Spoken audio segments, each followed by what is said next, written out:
Moving on. Lights on. Okay, we'll go ahead and bring the Board of Works meeting to order. Will you guys all give them a chance to review the minutes from the previous meeting held on December 19th? I'll make a motion to approve the minutes from the last meeting. I'll second. Motion is second. All in favor? Aye. Opposed? Same sign. Okay. First on the agenda, I believe we have an MOU with the Daughters of the American Revolution about the banners. So I think we're going to... So it's been previously presented to Board of Works. It was approved and submitted to DAR, and there was one small revision that was done. They've now approved and signed it. The revision removes, they're a small nonprofit. They don't have their own insurance carrier. The amount of risk and liability to the city from hanging these is very remote. They balked at signing that with it requiring, providing the city with a certificate of insurance. It was going to be cost prohibitive to them. So that provision has been removed. They've signed it. So this is back in front of Board of Works for approval and signature. Well, other than liability of putting them up and taking them down, I don't really see there's any liability truly, is there? With the banner. I spoke with Darla at Graber. She agreed that the risk is pretty remote, but like the liability could come from some errant banner that could get blown down in a windstorm, striking another car, pedestrian, a passerby. Then in that event, there may be some potential liability. But it is pretty remote. It is pretty. So it's up to Board of Works if you want some kind of coverage. But the other note to that is the fact that DAR is essentially not an owner of these banners either. So the banners are owned by the families that are purchasing them, and they're kind of a conduit to get them to the city. And then the city is essentially hanging them on behalf of the families that have purchased them. So DAR probably has the least amount of Risk. liability in this anyway. So We have require them to... We have banners already. Right. Yeah, we're just adding to them. So, I agree. So basically, the city's going to accept or we're not going to ask for a certificate of insurance for those. correct. Okay. So, need a motion to approve and authorize signature on this. So moved. Second. Motion is second. All in favor? Aye. Opposed? Same sign. Okay. Do we need to have permission for the mayor to sign? That was Part of it. in Okay. motion. So I can sign here. Yeah. Print name and title. It'll, Says your signature is going to go there. we go. Do we need to sign these now? Mm-mm. Okay.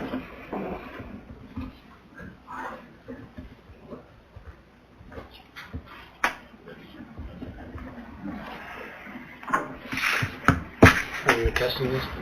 Kevin too. Kevin generally does.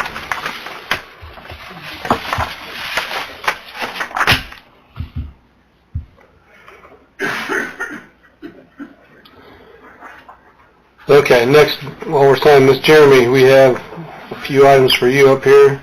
We'll start with awarding the bid for the Community Crossings grant.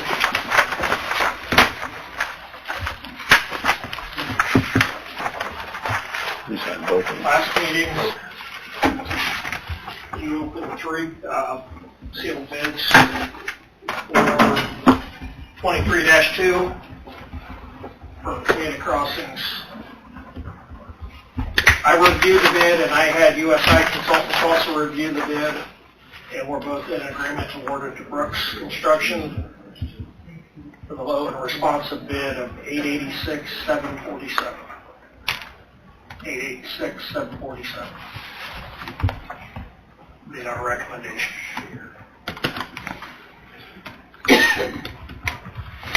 I'll make a motion to move forward with Jeremy's recommendation. I'll second. Motion is second. All in favor? Aye. Aye. Aye. Opposed, same sign. Okay. Now, today I did get the executed contract back from NDOT. Kevin's contract that you signed, and the state has also signed it, so we're good on the contract. Okay. So over the next couple of days, I will get the paperwork rounded up to send to NDOT and also send Brooks a notice to proceed, just to get on the schedule. Okay. Sounds good. We talked a couple of minutes about the next round. Yeah. Okay, the next round, they've changed some things. The next round actually opened up today, which we're not going to be ready for 24-1. There's some things that Dan and I would like to talk to you guys about at some point, but also they've changed the rules a little bit. They've changed the threshold. Now you're eligible for $1.5 million once a year instead of $1 million for 24 only. It's also kind of broadened what you can do. We can replace some sidewalks and stuff with streets that are paved, as long as there is currently a sidewalk there. So we're kind of taking a couple steps back, kind of looking to where we would be going next. I have a 7-year plan that I maintain annually, but we really kind of need to step back and look and see where probably our worst areas are, sidewalk / street, and some of our utility improvements, and see where we can maximize our dollars at. So once we decide on that, we will need to get USI in fairly soon on that, because it will require, if we do sidewalks, it will require some survey work that's going to take them a little while to be able to meet the June, July call when it comes out for 24-2. Just kind of give you a heads up if you're thinking of, just let us know. On the ADA compliance with the corners and that kind of stuff, what percentage have you got completed with our city? We will go over that the next meeting Okay. For our annual, but we're really making some headway. There was like 54 ramps done just with community crossings, and we're required to do 12 a year. That was just 54 and 23. So we did additional out of our MVH funds. So we're getting there. Okay, Also, at the same time, we need to look at the sidewalks when it makes sense. So the other part I was going to ask a question too would be, did we budget enough with MVA for $1.5 million to be able to contribute to $1.5 million? Is it still 75-25 with our population? yes, that portion will not be good until next year. So you would apply for it in June, July. As long as you guys agree to seek the $1.5 million, we would have to make sure that that's budgeted in next year. For next year. Oh, for 25. Okay, that's what I'm checking. Cause that award would not come out until October, November, December at the latest. Okay.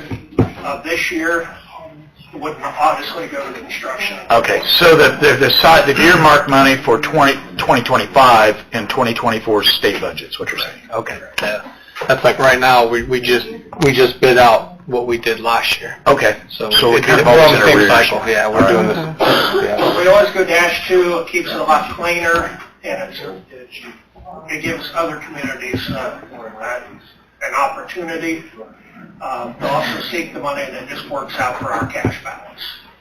Okay. Yep. Okay.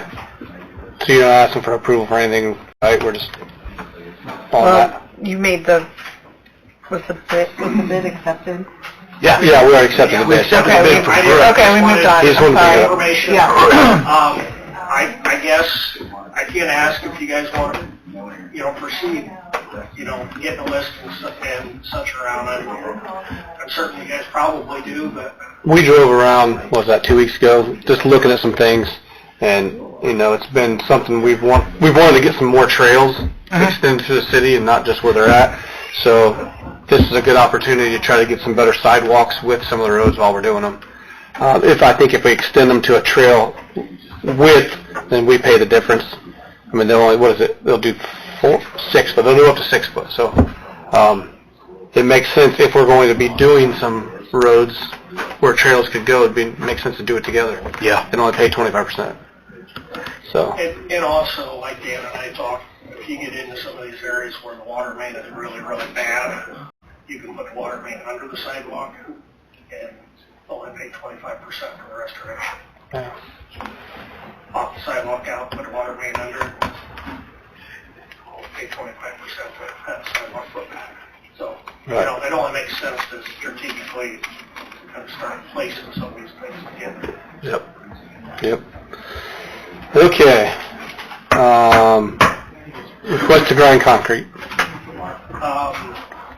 2 weeks ago, we encumbered $40,000 in the MVH street fund to grind part of the monster pile that we have down there. Oh, you basically turn it back into stone? 53, 73, is that what you normally do?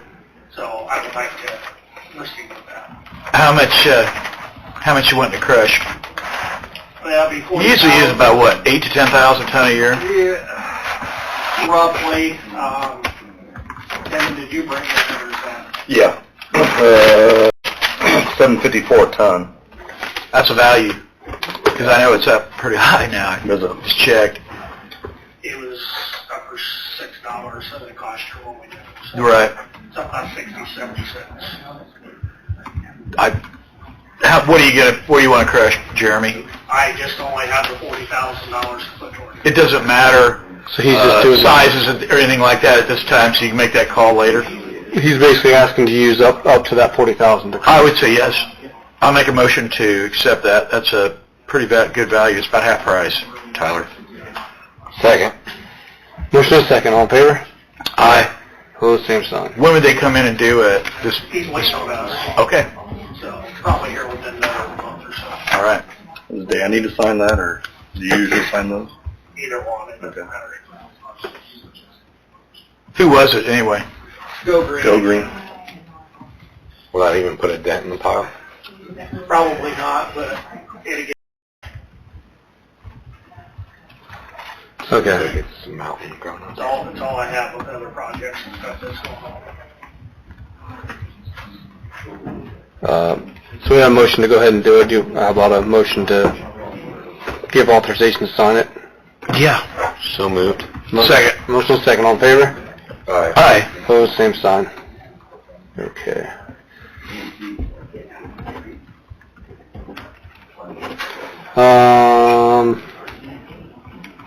If you want to start talking about, he and I have been meeting and talking about some traffic improvements, so if you want to start talking about some of that. Yeah, first one I sent, do you want the rest of them to come up to you, or, yeah, you talked about it, but What's that? do you want the rest of them to come up, you talked about it, not let them listen to some of the stuff. Yeah, because we don't have it on the council, yeah. How much was that a ton for the crushing? Well, it's no big deal, I just, 754, I think. Okay. okay, the first, Yeah. the first thing that we need to do tonight Crush is, 5,000 we tons. have the plans for the 5 Points project. This is just a cover sheet. I did forward just about all of you the plans today.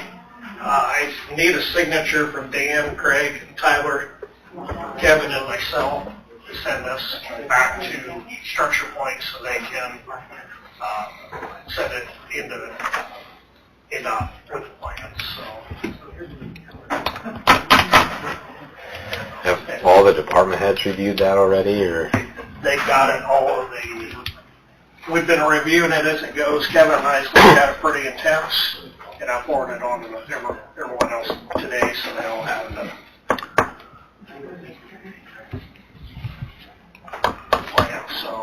you guys want to sign it or if you want to wait, that's fine also. Can we wait a meeting, or, because I just got them today, I guess. Yeah, I haven't seen it yet.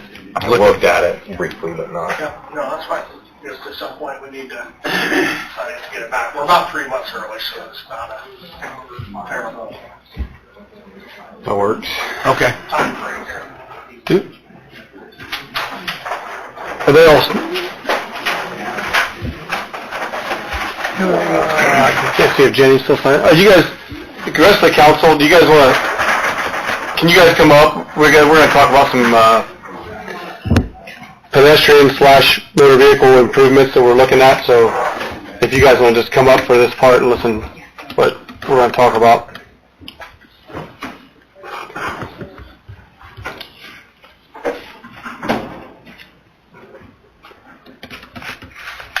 Some of this is what the redevelopment commission's kind of working on. It's they've been working on 13th Street, but Jeremy and I have met with some other engineers just looking at some different areas in town to try to make them safer, whether it's pedestrian or just for motor vehicles. So Jeremy asked that we put this on the agenda just to discuss some improvements that we're looking at over the next probably 5 or 6 years. And we talked about some of them in the department head meeting this morning, so. Okay, the first project is 13th Street.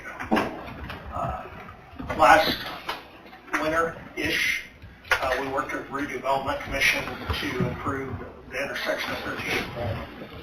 13th and Bowman had a lot of pedestrian accident, pedestrians getting hit in the middle of the road, had virtually no sidewalk on the one side.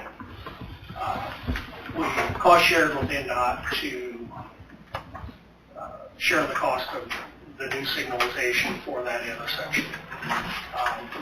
All in all, I think that intersection, the result of that's been great. It seems like it took care of a lot of issues that we had. Yeah. At the same time, we had talked about the Winchester Street intersection there at Walmart. Due to the market cost last summer, last fall, it was prohibited to do that. It was brought back up late this fall about looking at that intersection again through the Redevelopment Commission. They asked me to come to the December meeting. We discussed it. I shared some costs with them. In short, we ended up hiring Miller Land Surveying to go out and check the right-of-way that's needed for the handicap ramps at all 4 corners at Ride Mall, the two on Ride Mall side, and then one at Walmart and one at Champion Homes. Just to see if it's going to be constructible. We had a few issues, some questions on the design. So before we get too far into it, I just want to verify some things. Redevelopment Commission is very interested in working on that intersection sometime in 24, with the hope to improve that, put 4 handicap ramps in there, and then also work on that multi-use trail, sidewalk, partial, probably a little bit of both, to connect the Bowman Street intersection to Winchester Street. Part of that is already in. You're looking at, probably 4 properties. So the Champion Homes, the RVs and the hotel, yeah. Ace Hardware, And then Central Soya has the ATM. Working with those property owners to try to get something in there. There's a lot of people that walk from the apartments and walk through there that we're trying to improve the mobility of the public, whether it's walking, whether it's carts, wheelchairs. They'll kind of hand in hand with your ADA transition plan. So just kind of bring you up to speed on what I'm working with the Redevelopment Commission on out there. So, guys have any questions or concerns about that area? If you remember, 5 or 6 years ago, the Redevelopment Commission had kind of a 13th Street plan to make pedestrian safety a little better out there. So they had asked 4 years ago what do you think's the hottest intersection out there? And I wrote right away was Bowman and 13th because there's so many apartments and so many kids trying to cross to the grocery store and dollar store and all that. I mean, there was a turn lane. That's where they walked into. There was no sidewalk. So, Jeremy got a couple engineering firms involved, and we made that like phase 1-ish, and now it's moving down towards Walmart and maybe hopefully connecting the two. So these are projects that the redevelopment commission are wanting to take on. So The one down by Walmart, did that get bid last year that came in a lot over the engineer estimates, or Well, yes, it did. is that the one we took and it was like 4 times what? Yeah. The price is back down on, I did have it quoted, just a bunch of I don't have those numbers with me tonight, but I did share it with the redevelopment commission, and they were comfortable with the original estimate compared to what the budget numbers were that we received a month or 2 ago. It's something that, and I will bring it back to you once we see the results of the right-of-way and the survey work, but if it's something that everyone's on board with, I would like to get a bid or quote, however it's going to be required yet this winter. So we're not waiting until midsummer and looking for a contractor, and then it's Too late. December like we had last year on Boulder Street. right. So, do we do all 4 sides on Bowman Street, or was it just the 2? There's handicap ramps on all 4. We did 2. 2 sides? We Yeah. did 2 because the west side was already there. Right. But we had to do all the signalization. Right.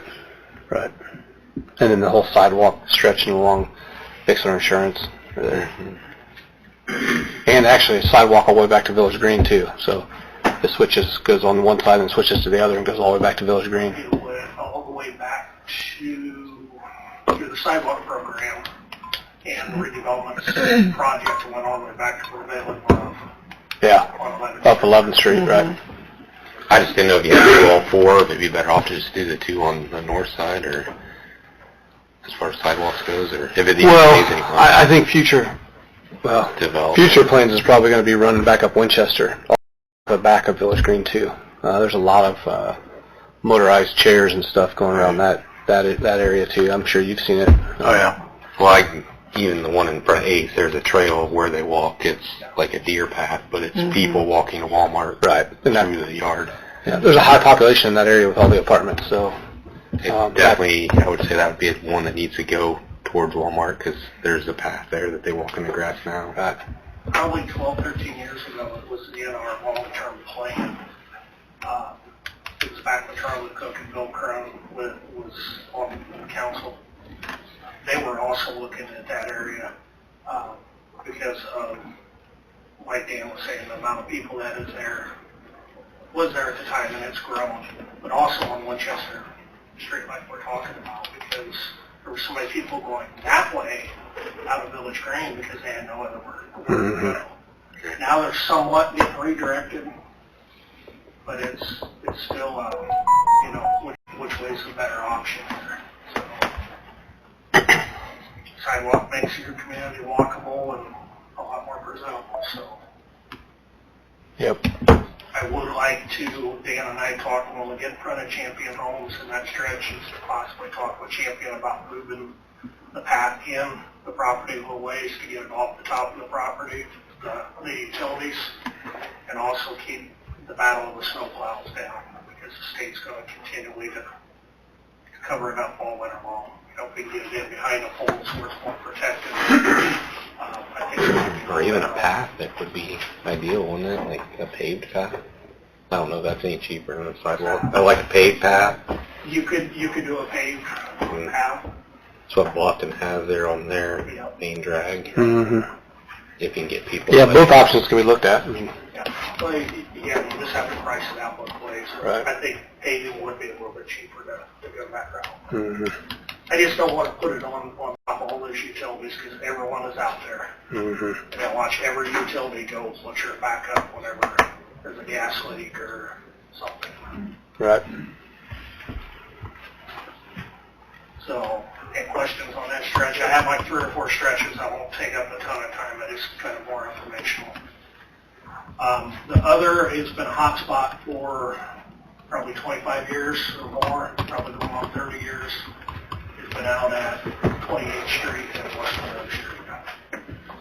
We've had several fatalities out there over the years, several near misses. We went through so many traffic studies out there over the years. I've had probably, I think, 6 different engineers out there looking. I think we need to take it to the next step and do a roadway safety audit, which would put us in line. It will identify more things than what the engineer study's already done. But it would also, if it meets certain deficiencies, it will also put us in line for some federal aid money if there is a better solution for that intersection. You know, being on the fire department for all the years that I have, and talking this morning with Jeff and Kevin, you know, we've all been out there a lot. There's been some very unfortunate accidents there that I think we need to look over. Jamie, I know that cut back the bushes would help first to just tear out all those bushes on Gage's property. I think it's more driver error. Living out there for 10 years and physically watching and witnessing some of these accidents, I really don't think it's 100% visibility issue. There's several things going on there. A lot of the people are stopping, thinking once they're stopping, or just pulling up there, not judging the speed of the traffic coming in and pulling out. We did reduce the speed limit both ways over the years. It seemed to help, but we still have fatalities there. You know, one fatality is too much. You know, when you have multiple fatalities there in a 20 or 25 year period, you know, you start to get a little concerned and responsible for them happening. And that's why we want to have this the audit done and see what we can apply for. And There's different funding mechanisms out there. And the one that really sticks in everyone's mind when we talk to the different firms is HSIP money. It's Highway Safety Improvement. And that's a 90-10 match compared to your traditional 80-20 federal aid. Now, we're not sitting here throwing out any intersection design or anything at this point. It's just more of, you know, let's kind of go back to the nuts and bolts of what's there and figure, see if we're missing something. You know, a four-way stop's been talked about. Well, every engineer that you bring in, they think the four-way stop will make it worse. You know, is it signalization? Is it this or is it that? I think we just need to take it to the next level. This is just more of an informational thing. I believe I can probably get the study done at no cost. It may not happen right away because you have to get on a list to run the NL tap. We can also entertain the option of, it's not that big of an intersection, of seeing what a consultant would charge to look at it also. I know whenever we did, it'd be real similar to what we did out at East Monroe Street out at the school when they did their consolidation. That was a pretty extensive study. That was pretty pricey, but I think something like this wouldn't be too awfully out of line. Also, there's a couple other intersections that Dan and I talked about this morning. We have another hot spot at 11th and Elm. It's probably not. It depends. It could be as hot as others at times. It's kind of the same thing. People pull up there and they just pull out. Or they roll up to the stop sign and keep right on going. The other intersection that we've been having some trouble with is down here at 2nd Jackson. It's kind of the same thing. It's already a four-way stop. And they're rolling through there and getting whacked in the intersection. We're looking forward to future projects. projects with all this, what funding mechanisms are available so we don't have to spend all of our own money to improve the safety on these projects. So that's why I'm kind of bringing it to your attention tonight is what we feel that we can start looking at here this winter and just bring some options back. Right. We talked about a bunch of these in the department head this morning. I think, some of them are going to be major projects, and some of them may just be lighted stop signs. So with the LED, flashing LEDs. So I think we're going to start moving forward with some of the easier ones right now and get those replaced and make those intersections safer. So he just wanted to bring everybody up to speed on some things we've been discussing in some areas where you're going to hopefully make safer. And then obviously if you guys are thinking something else or someone's approached you about a different intersection or a different area, feel free to come and we can talk about it. Look at it and get it studied and see where we're at. Let's see where we need to be. Yeah. Okay, any questions? I think that's it, right? Yep. Jeremy, I guess one area I'm thinking of that I don't know if there's an easy way to do it, but I continually see east of Earth Street's got a sidewalk to 224. Yet I see people constantly walking on the street on the other side or riding their bike or it's a big slope there. I don't know how you put a sidewalk there, but I see people, I go that way every day, constantly. Always people walking the street on that side of the street. We went on the other side because it was not as challenging with all the utilities and the poles being in there.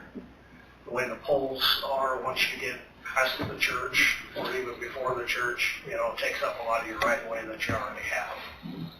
So you're going to either have a sidewalk way up the property or a fairly narrow sidewalk. Not that it can't be done, but if you remember, that's why we went to the other side and we did the wider use path on that side of the street. If I were walking, I'd walk to that, but they don't. Trust me, man, it's very frustrating when you spend that kind of money and then you see the people walking in the yard on the other side.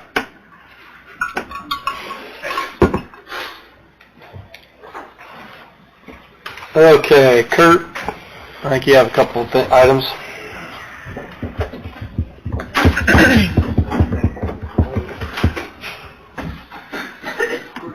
133 North 8th Street. We did receive an asbestos report back, and there is some asbestos in the basement. Advanced Demolition Services has given us a price to remove the asbestos of $1,300. With the demolition contract that we've signed, it came in at $18,961. Our total to remove this home now will be $20,261.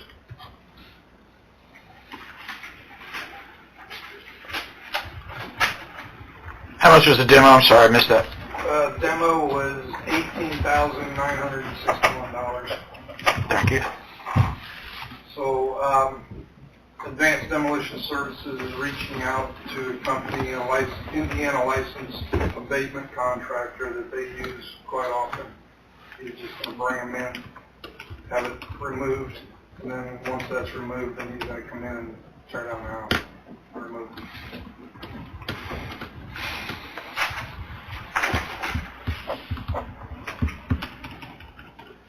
Okay.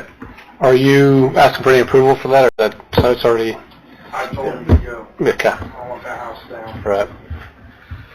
Again, just trying to make it safer for the house next to it. Exactly. That's why we're rushing it. The other property we have is 1034 Parkview Drive, which is a mortgage company, the USDA, is involved. Over the last week or two, my assistant Brad Rowe has been kind of playing table tennis back and forth with the supposed owners, Mr. Ruben Soto.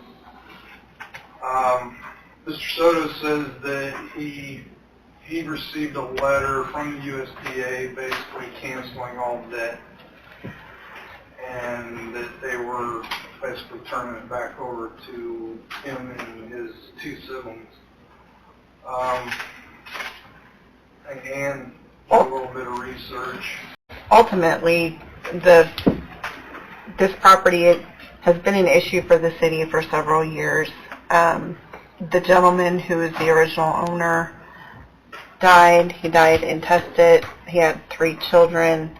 The property kind of flowed to them. There was an outstanding mortgage with USDA that was apparently foreclosed or went to tax sale at some point, or not tax sale, to sheriff's sale. It didn't sell. USDA held on to it for, I don't know, a couple of years, 3 years. Had an opportunity to be a part of the flood mitigation program. The family didn't elect to participate in that. USDA didn't elect to participate in that.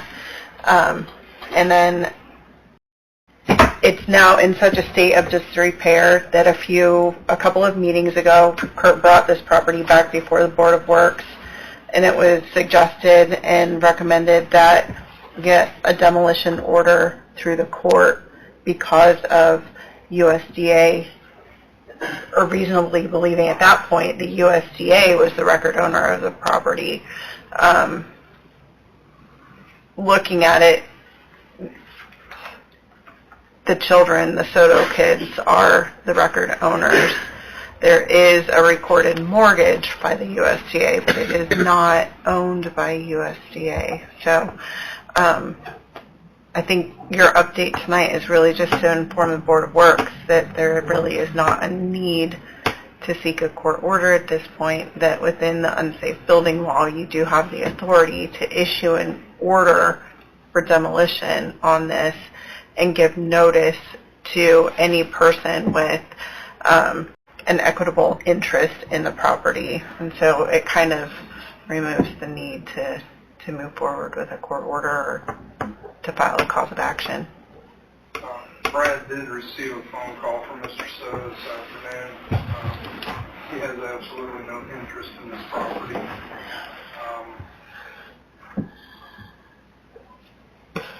He states he's homeless, he's living in his truck, and he's a disabled veteran, he's in Texas. He says that his siblings don't want anything to do with it either, but we haven't had any contact with them, so we really don't know.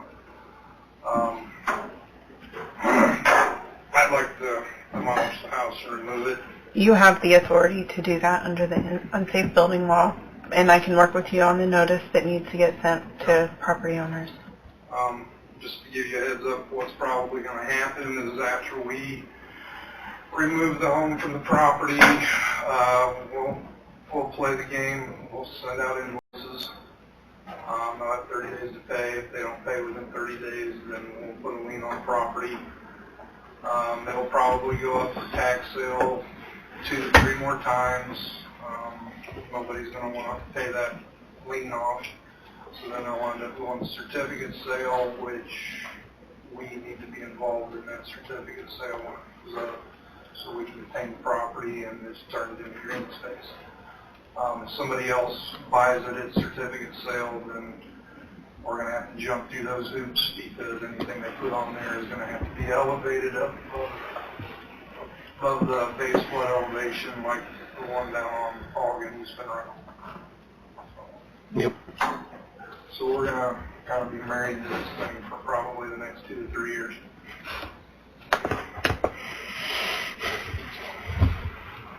Okay. Buyout would have been simpler. Flood buyout would have been simpler.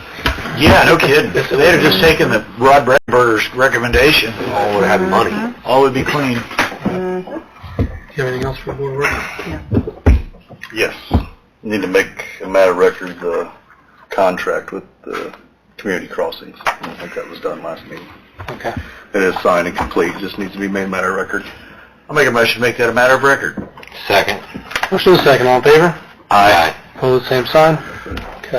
Motion to adjourn? Second. Motion is second, all in favor? Aye. Opposed, same sign.